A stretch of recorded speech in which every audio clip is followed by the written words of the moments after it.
이 가나안 땅에 흉년이 들어서 이삭이 이제 이사를 하려고 하니까 하나님께서 가나안 땅에 그대로 생활을 해라, 거기서 거주해라, 그렇게 이제 말씀하시는 내용입니다.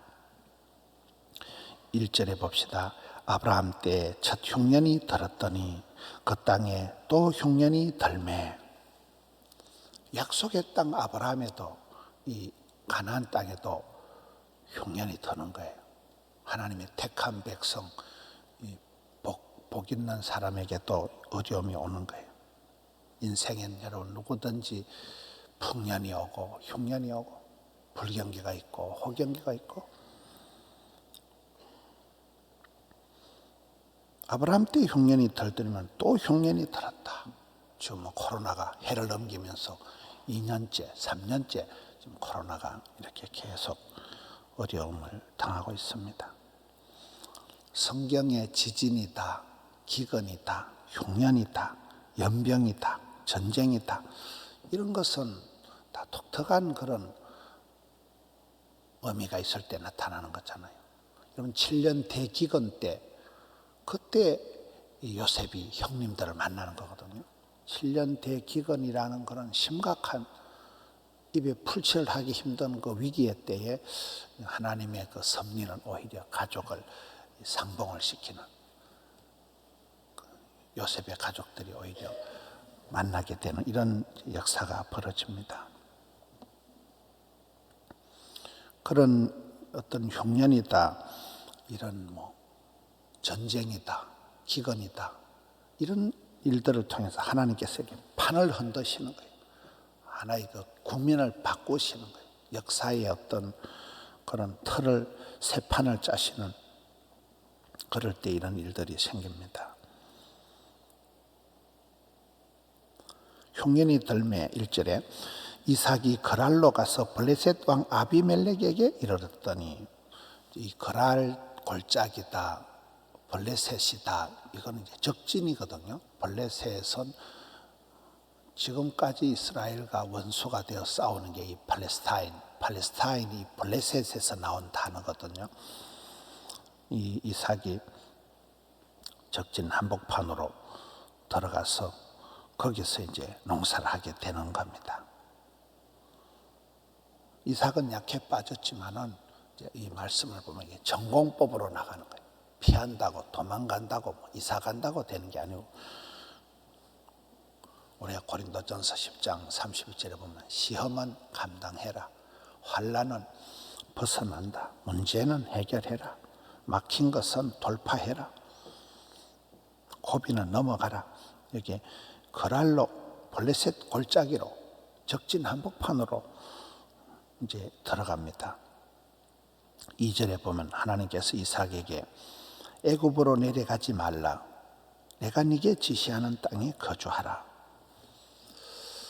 성경에 나타난 애굽은 항상 물이 많고 이렇게 농사가 잘 되는 데가 애굽이거든요. 늘 이스라엘 백성들이 이때부터, 아브라함 때부터 계속 어려우면 애굽으로 가려고 하는 거잖아요.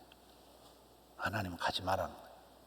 여기에 애굽에 가면 농사하기가 쉽고, 이 가나안 땅은 지금 가뭄이 들어가지고 아주 생활하기가 어려울 때인데, 아무래도 좀 돈 잘 벌고 생활하기가 쉬운 곳으로 이사를 하기가 쉽잖아요. 그런데 여기 하나님은 가지 마라. 편리를 따라가지 마라. 진리를 따라가라.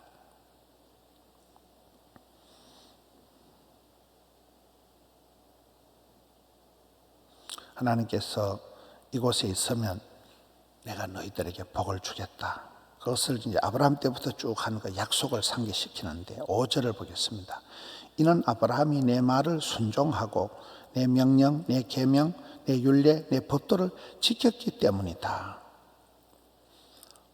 아브라함에게도 그런 순종했기 때문에, 이삭도 순종의 대표적인 사람이 이삭이거든요. 가장 순종을 많이 한 사람이 이삭이잖아요.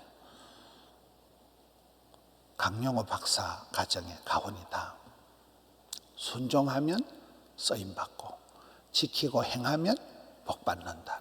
하나님의 말씀, 율법, 법도, 계명, 이것을 순종하면 쓰임받고 지키고 행하면 복을 받는다는 게 이스라엘 백성들뿐만 아니라 믿음의 사람에게 아주 가장 중요한 기본적인 원칙입니다.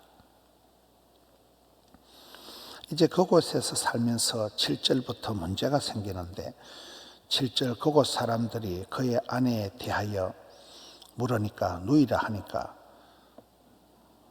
그것은 이제 리브가가 예쁘니까 그곳 백성이 리브가 때문에 자기를 죽일까 하여 그는 아내라 하기를 두려워함이었더라. 여동생이라 하면 오빠로 대접을 하지만 남편이라 하면 죽여버리는 거예요. 죽이고 그냥 여자를 데리고 가는 건 제한이 없던 그런 고대 사회니까 여기에 이삭이 걱정을 태산같이 하고 겁을 잔뜩 먹고 마누라를 빼앗길까 싶어서 죽을까 싶어서 여동생이라고 좀 누이라고 속이는 내용입니다. 근데 아브라함도 옛날에 이렇게 했거든요.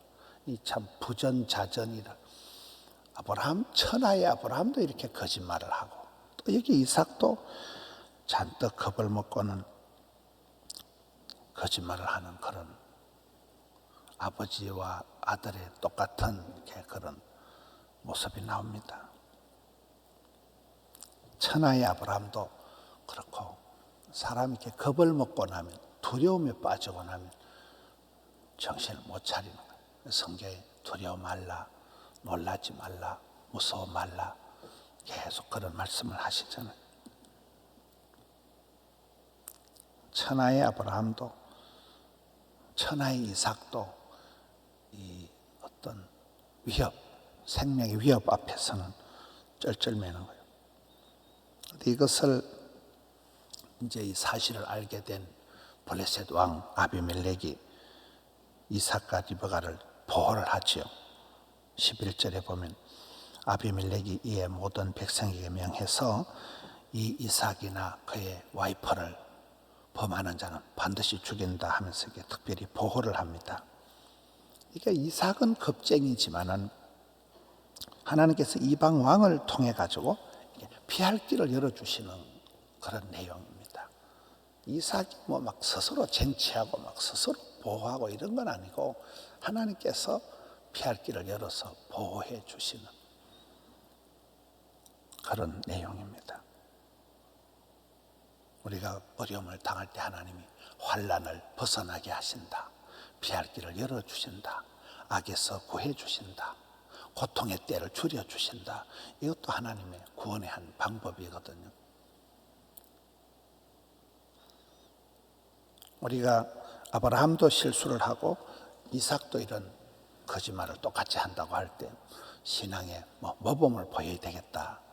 지난번에 우리 김상구 장로님 말씀을 들어보면 자녀들에게 모범을 보이기가 쉽지가 않다는 거예요. 자녀들에게 모범을 보이려고 하지 말고 자녀들을 교회를 자꾸 이래 교회 출석을 잘 시키고 교회 봉사를 하게 해야 된다. 성가대를 하게 하고 반주를 하게 하고 애기들이 어릴 때부터 첼로를 가르치고 바이올린을 가르쳐주고 걔들이 그 경영이하고 찬양이가 어릴 때부터 저 밀양에서 지보다 더 큰 첼로를 안고 주일날 일부 예배 때 새벽에 와서 반주를 했거든요. 걔들이 지금 다 시집가고 장가갔잖아요. 저는 그 말씀이 참 맞다고 싶어요. 애들 앞에 꼭 모범을 보이려고 애를 쓰지 말고 교회 와서 놀고 교회 와서 반주하고 교회 와서 찬양대 서고 교회에서 봉사활동을 하라는 거예요. 저는 굉장히 그게 좋다고 생각합니다. 지금 많은 경우에 보면 아빠는 집사님이고 엄마는 권사님인데 애가 교회 안 나온 애들이 많아요. 지금 이게 좀 문제가 되는 거예요. 이게. 굳이 모범을 보이려고 모범을 보이면 좋지요. 그거보다도 애들을 교회 출석을 시키는 교회에서 주일학교 보조교사라도 하게 하는 주일학교 실력이 되면 반주를 하든 스트링을 하든 악기를 가지고 하든 성가대원을 하든 뭔가를 교회 봉사활동을 하면 그 아이들은 빗나가지 않는다. 제가 의과대학 애들을 이렇게 10년 정도 보면서도 애들이 기타 잘 치고 찬양 좋아하고 큐티 잘하고 이런 애들이 이렇게 신앙이 좋다라고 보는 거예요. 근데 너무 공부하는 애들은 공부는 잘하는데 나중에 꼭 또 사이코패스 같은 그런 의사가 되는 거예요. 공부는 잘하는데 아주 사람이 기회주의적인 그런 머리만 좋고 소위 요즘 말하는 인성이 떨어지는 그런 의사가 되기가 쉽더라고요. 놀아도 교회에서 놀고 자빠져 자도 교회에서 자빠져 자도록 이렇게 만들어야 돼요. 오늘 말씀이 좀 엉뚱하게 흘러갔습니다. 약속의 땅에도 시험이 든다. 택한 백성에게도 고난이 있다.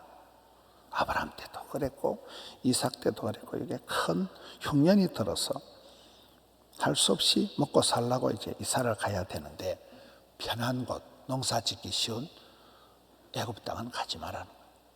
넓은 길로 가지 말라는 거예요. 좁은 길을 가라는 거예요. 지금 우리는 뭐 할 수 없이 코로나 때는 좁은 길을 가는 거잖아요. 좁은 길을 가야 돼요. 성도는 항상 넓고 편한 길을 가면 안 됩니다. 편리를 따라가지 말고 진리를 따라가라. 어떤 경우에도 이 5절의 말씀이 오늘의 핵심이거든요. 5절 말씀이 순종하고 지켜 행하면 하나님께 쓰임 받는다는, 반드시 복을 받는, 이게 아이의 축복에 이제 큰 위기가 오는 거잖아요. 아브라함, 이삭, 야곱을 이어가는 그 단계에서 온 집안 식구가 먹고 살기가 어려운 위기를 당하는 거지만 하나님은 약속을 하시는 거예요. 아이다, 내가 너 애비 아브라함하고 약속한 것처럼 반드시 너에게 복을 주리라. 네가 순종하면 복을 받을 것이다. 이렇게 하고 천하의 아브라함, 이삭, 야곱이지만 실수를 하고 거짓말을 하고 그렇게 하지만 또 그 고비에서도 하나님이 그 약해 빠진 겁쟁이 이삭을 위해서 피할 길을 열어주시는, 이방 왕을 통해 가지고 고비를 넘겨주시는 그런 내용입니다. 아무리 우리가 기도 생활 열심히 하고 믿음의 길을 걸어가도 참 시험은 피할 수가 없다. 여러 가지 시험이 온다. 그럴 때 시험을 감당하고 환난을 벗어나고 피할 길을 열어주시고 고통에서 수렁에서 건져주시는 그 하나님을 바라보고 오늘 하루도 감당하는 우리 성도님들 되시기를 축원합니다. 하나님 아버지 감사합니다. 사랑하는 성도님들, 이 추위 가운데 연말에 분주한 일정 가운데도 새벽을 깨우게 해주시고 덕천, 함영, 드림 성전으로 영상으로 또 인도해 주시니 감사합니다. 날마다 때마다 순간마다 어려움을 보지만 위기 때마다 다시금 주를 바라보고 피할 길을 열어주시며 감당케 하시는 주님을 찬양합니다. 저희들은 늘 연약하고 아둔하고 미련하고 어리석기 짝이 없지만 주님의 신실하심과 주님의 언약에 충실하신 주님의 인도하심을 따라 오늘 하루도 잘 감당케 하여 주시옵소서. 불같은 시험을 지나고 오고 오는 고통의 세월 가운데 해를 거듭하는 흉년과 이 연병 가운데서 주의 백성들을 지켜 보호하여 주시옵소서. 믿음 떨어지지 않게 하여 주옵소서. 이 연말을 지나면서 또 매듭을 잘 감당케 하여 주시옵소서. 특별히 건강의 어려움을 당하고 고통 중에 있는 주의 자녀들에게 주여 치료하는 광선을 발하여 주시옵고 주여 권능의 손길로 어루만져 주시옵소서. 주의 택한 자녀들이 오니 거신 은총을 베풀어 주시옵소서. 자녀들 또 부모 형제들을 위하여 기도하는 많은 분들의 간구를 들으시고 받으시고 주여 역사하여 주시옵소서. 여러 가지 기도 제목을 올려드립니다. 또 정성으로 올려드린 예물을 향기로운 아침 예물로 흠향하여 주옵시고 오 주여 일용할 양식을 허락하옵시며 일상을 회복시켜 주옵시며 믿음 더하여 주시옵소서. 감사를 드려올 때 예수님 이름으로 기도하옵나이다. 아멘.